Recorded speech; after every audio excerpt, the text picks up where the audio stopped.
Hello everyone. आज हम लोग दीनदयाल उपाध्याय गोरखपुर यूनिवर्सिटी के बीकॉम फोर्थ सेमेस्टर के कॉमर्स का पेपर जिसका नाम है income tax law and accounts, इसके पेपर सॉल्यूशन को डिस्कस करेंगे। ये एग्ज़ाम 21 अप्रैल 2026 को हुआ है। तो चलिए बिना टाइम वेस्ट किए सॉल्यूशन डिस्कस करते हैं। पहला क्वेश्चन पूछा है, total of all heads of income is. तो इनकम के जो टोटल हेड्स होते हैं वो होते हैं ग्रॉस टोटल इनकम। तो इसका आंसर होगा ऑप्शन ए। अगला क्वेश्चन है question number 2, in case of newly setup business dash may be less than 12 months. तो न्यूली सेटअप बिजनेस में फर्स्ट प्रीवियस ईयर जो होता है वो 12 मंथ से कम होता है। तो इसका आंसर हो जाएगा बी, फर्स्ट प्रीवियस ईयर।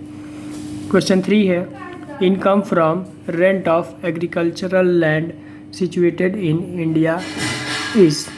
तो इंडिया में जो कृषि भूमि के किराए से जो आय है उसको हम लोग कृषि आय कहते हैं, यानी कि एग्रीकल्चर इनकम। इसका आंसर हो जाएगा ऑप्शन बी। अगला क्वेश्चन है question number 4, what percentage of income from growing and manufacturing tea in India is considered as agricultural income. तो ये होता है 60%। तो इसका आंसर हो जाएगा ऑप्शन नंबर सी। अगला देखते हैं। अगला क्वेश्चन है क्वेश्चन नंबर 5। क्वेश्चन नंबर 5 बोल रहा है, असाधारण निवासी कौन हो सकता है, who may be non ordinary residents. पहला है कंपनी, दूसरा हिंदू अनडिवाइडेड फैमिली, तीसरा एसोसिएशन ऑफ पर्सन, चौथा पार्टनरशिप फर्म। तो इसमें जो होता है हिंदू अनडिवाइडेड फैमिली जो होता है वो नॉन ऑर्डिनरी रेजिडेंट होता है। तो इसका आंसर हो जाएगा ऑप्शन बी। अगला क्वेश्चन है question number 6, who may be the non resident for income tax purposes. तो इनकम टैक्स पर्पज़ के लिए नॉन रेजिडेंट जो होता है वो इसमें फॉरेनर भी होते हैं, इंडियन सिटीजन भी होते हैं, फॉरेनर ऑफ इंडियन ओरिजिन भी होता है और ऑल ऑफ द अबव, ये सब हो सकता है। तो इसका आंसर हो जाएगा ऑप्शन डी। अगला क्वेश्चन है क्वेश्चन नंबर 7। क्वेश्चन नंबर 7 बोल रहा है, income from agriculture earned and spend in Sri Lanka is taxable. तो ये कब टैक्सेबल है? तो पहला है नॉन रेजिडेंट के लिए, दूसरा नॉन ऑर्डिनरी रेजिडेंट, तीसरा ऑर्डिनरली रेजिडेंट और चौथा है ऑल ऑफ द अबव। तो इसका जो करेक्ट आंसर होगा वो होगा सी, ऑर्डिनरी रेजिडेंट। अगला क्वेश्चन है question number 8, salary does not include. Salary में क्या चीज़ नहीं आता है? तो इसका ऑप्शन ए है परक्यूसाइड्स, दूसरा है फैमिली पेंशन, तीसरा है profit and line of salary, चौथा है ग्रेट्यूटी। तो इसका जो आंसर हो जाएगा वो होगा फैमिली पेंशन। पेंशन सैलरी में काउंट नहीं होता है। अगला क्वेश्चन है क्वेश्चन नंबर 9। क्वेश्चन नंबर 9 बोल रहा है, which of the following allowances is exempted up to a specified limit. तो कौन सा इसमें जो बता है वो सीमा तक कर मुक्त है। तो इसमें जो आंसर हो जाएगा वो होगा आपका option number D, all of these. ये जितने भी हैं, house rent allowance, children education allowance, children hostel allowance, ये सभी के सभी हमारे जो हैं वो एग्जेम्प्टेड होते हैं स्पेसिफाइड लिमिट तक। अगला क्वेश्चन है question number 10, which of the following allowances is fully exempted. तो इसमें से जो फॉरेन अलाउंसेस है वो फुली एग्जेम्प्टेड होता है। अगला क्वेश्चन है question number 11, which of the following perquisites is taxable in case of only specified employ. तो स्पेसिफाइड एम्प्लॉय के केस में जो होता है education facility to employ children जो होता है ये क्या होता है, पूरी तरह से टैक्सेबल होता है। अगला क्वेश्चन है क्वेश्चन नंबर 12। क्वेश्चन नंबर 12 बोल रहा है, cash gift from employer are. तो कैश गिफ्ट जो होते हैं एम्प्लॉयर से वो फुली टैक्सेबल होते हैं। तो 12 का ऑप्शन हो जाएगा ए। अगला क्वेश्चन है question number 13, employer's contribution to the dash provident fund is totally tax free. तो इसका आंसर हो जाएगा स्टैचुअरी। अगला क्वेश्चन है question number 14, which of the following deduction is allowed from gross salary. तो ग्रॉस सैलरी में से जो डिडक्शन होता है वो होता है एम्प्लॉयमेंट टैक्स वाला। इसका आंसर हो जाएगा डी। अगला है question number 15, gratuity received by government employee is. तो गवर्नमेंट एम्प्लॉय से जो ग्रेच्युटी वो रिसीव होती है वो फुल्ली एग्जेम्प्टेड होती है। इसका आंसर हो जाएगा ऑप्शन ए। अगला क्वेश्चन है क्वेश्चन नंबर 16। क्वेश्चन नंबर 16 बोल रहा है encashment of earned leave receive during the service is. A है fully exempt for all employ, B है partly taxable for all employ, C है fully taxable for all employ, D है fully exempt for government employees only. तो 16 का जो answer हो जाएगा वो होगा option number C, fully taxable for all employ. इसमें के जो क्वेश्चंस है वो इंग्लिश से ज़्यादा हिंदी में पढ़ने में क्लियर होते हैं। अगर आप हिंदी में पढ़ेंगे तो और आसानी से समझ में आएगा। क्वेश्चन नंबर 17 है श्री रवि 5 मकानों के स्वामी हैं तथा वह इन सभी को स्वयं के निवास हेतु प्रयोग करते हैं। आयकर उद्देश्यों के लिए इनमें से कितने मकान किराए पर उठाए गए माने जाएंगे। तो आयकर नियमों के हिसाब से इसमें से 3 मकान किराए पर उठाए गए माने जाएंगे। इसका आंसर हो जाएगा ऑप्शन नंबर बी।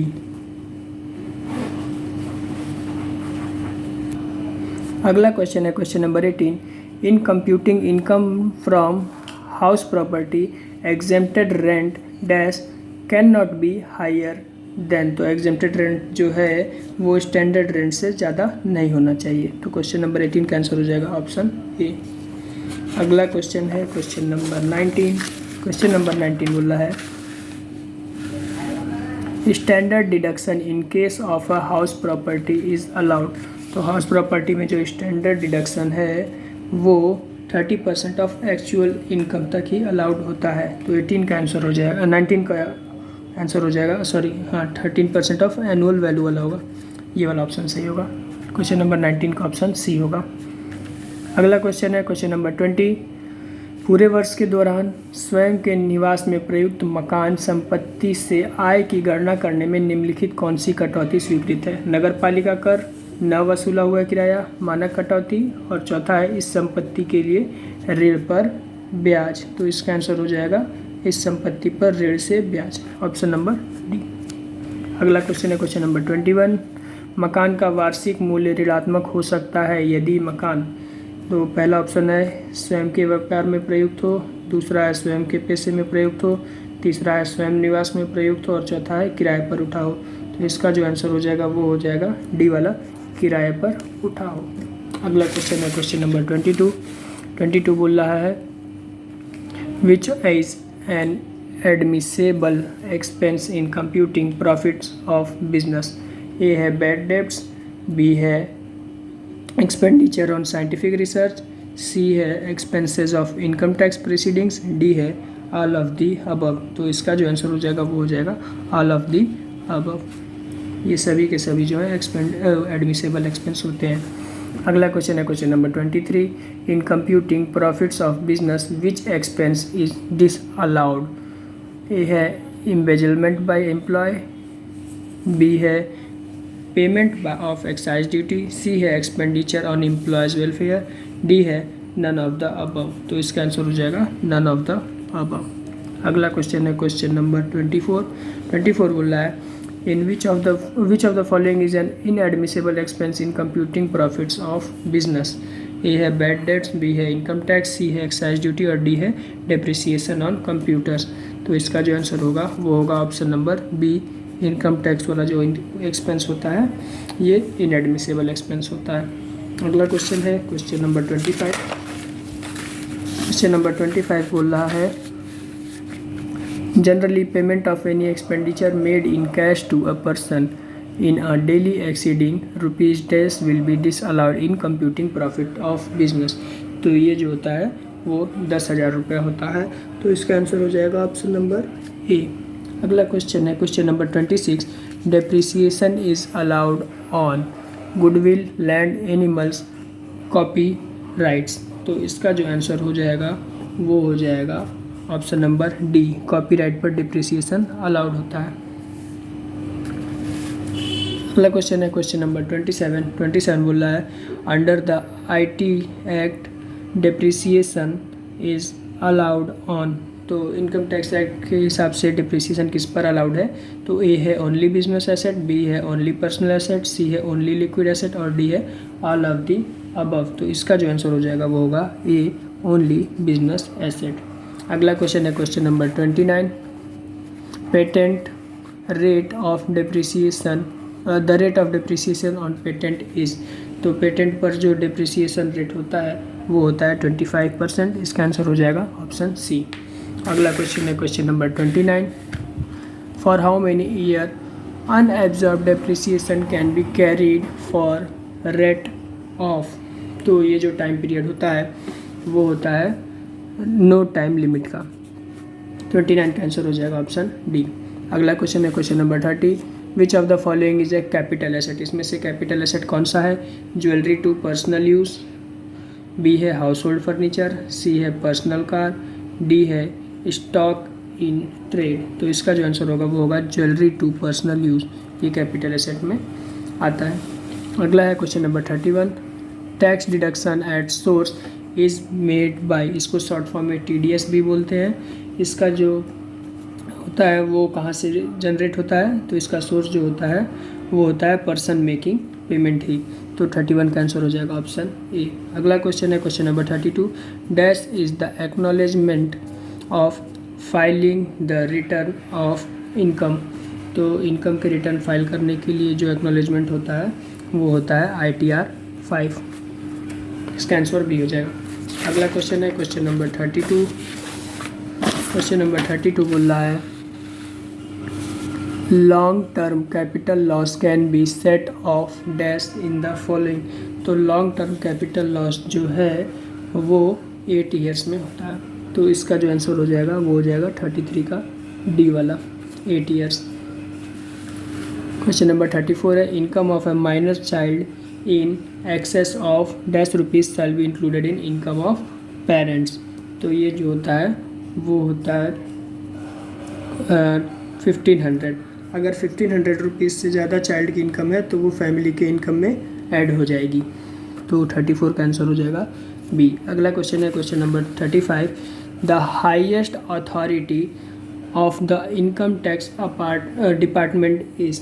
तो इनकम टैक्स डिपार्टमेंट की जो हाईएस्ट अथॉरिटी होती है वो होती है central board of direct taxes. अगला क्वेश्चन है question number 36 best judgement asset is also called. तो बेस्ट जजमेंट एसेट को जो है वो एक्स पार्टी असेसमेंट भी कहते हैं। तो 36 का आंसर हो जाएगा ऑप्शन बी।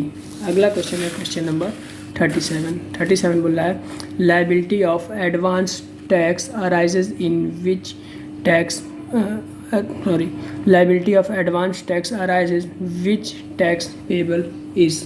तो इसका जो आंसर हो जाएगा वो हो जाएगा ऑप्शन बी ₹10,000 और मोर। अगला क्वेश्चन है question number 38 which of the following is not a capital asset. इसमें से कौन कैपिटल एसेट नहीं है? तो इसमें स्टॉक इन ट्रेड जो है वो कैपिटल एसेट नहीं होता है। अगला क्वेश्चन है question number 39 cost inflation index of the financial year 2024-25 is. तो 24-25 का जो कॉस्ट इन्फ्लेशन इंडेक्स है वो है 363। इसका आंसर हो जाएगा ऑप्शन सी। अगला क्वेश्चन है question number 40 N immovable property must be held for a period of dash by the SSS for being a long term capital assets. तो इसका जो टाइम होता है वो होता है मोर देन 24 मंथ्स। 40 का आंसर हो जाएगा ऑप्शन नंबर डी। अगला क्वेश्चन है question number 41 transfer of capital asset by individual under dash is treated as transfer. तो ये जो होता है वो गिफ्ट जो होता है इसका ऑप्शन है a gift a will a revocable trust. तो ये तीनों जो होते हैं इसको ट्रांसफ़र के लिए नहीं यूज़ किया जाता है। ट्रांसफ़र में एक्चुअल ट्रांसफ़र होता है जिसमें कोई डोनेशन टाइप का नहीं दिखाया जाए।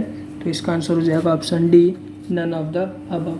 अगला क्वेश्चन है question number 42 long term capital gains are exempt under section 54F if the net sale consideration is invested in, तो इसका जो आंसर होगा वो हो जाएगा option number A, an agricultural land. अगला क्वेश्चन है question number 43, short term capital gains are, तो शॉर्ट टर्म कैपिटल गेंस जो होते हैं वो फुली टैक्सेबल होते हैं, तो 43 का आंसर हो जाएगा ऑप्शन ए। अगला क्वेश्चन है question number 44, a sum of 5 lakh received as a gift from father will be dash for the son, तो फादर से द्वारा 5 लाख रुपीज़ रिसीव करने पर जो सन को जो टैक्सेबल लिमिट होगी वो होगी फुल्ली एक्सेम्प्ट, तो 44 का जो आंसर हो जाएगा वो होगा ऑप्शन ए।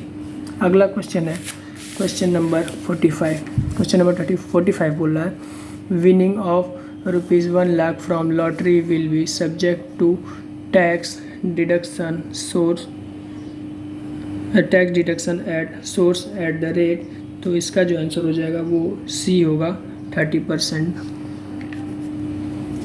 अगला क्वेश्चन है question number 46, which of the following will be included in income from other sources. पहला है कैजुअल इनकम, दूसरा है डिविडेंड फ्रॉम इंडियन कंपनी, तीसरा है फैमिली पेंशन, डी है ऑल ऑफ दीज, तो 46 का जो आंसर होगा वो हो जाएगा D, all of the above. अगला है 47 क्वेश्चन बोल रहा है which of the following is not included in income from other sources. Option A है salary of member parliament, B है profit on sale of goodwill of business, C है casual income, D है income from सब लेटिंग of house property, तो इसका जो answer हो जाएगा वो होगा option number B, profit on sale of goodwill of business. अगला क्वेश्चन है क्वेश्चन नंबर 48, क्वेश्चन नंबर 48 बोल रहा है short term capital loss can be set off against, तो शॉर्ट टर्म कैपिटल लॉस जो है वो एनी कैपिटल गेन पर सेटअप किया जा सकता है, अगेंस्ट किया जा सकता है, तो 48 का आंसर हो जाएगा ऑप्शन सी। अगला क्वेश्चन है question number 49, health and education cess is computed on, तो हेल्थ एंड एजुकेशन सेस जो है वो टैक्सेबल इनकम पे कंप्यूटेड होती हैं, 49 का आंसर हो जाएगा ऑप्शन सी। अगला क्वेश्चन है question number 50, due date for filing return for income tax for an individual is, तो हर एक इंडिविजुअल के लिए जो ड्यू डेट होती है वो होती है 31 जुलाई। 31 जुलाई से पहले सभी को अपनी इनकम टैक्स फाइल करनी होती है। तो इसी के साथ हमारा पेपर डिस्कशन कंप्लीट हुआ। आई होप आप लोग को सब समझ में आया होगा। अगर कोई डाउट होगा तो कमेंट सेक्शन में ज़रूर बोलिएगा। Thank you.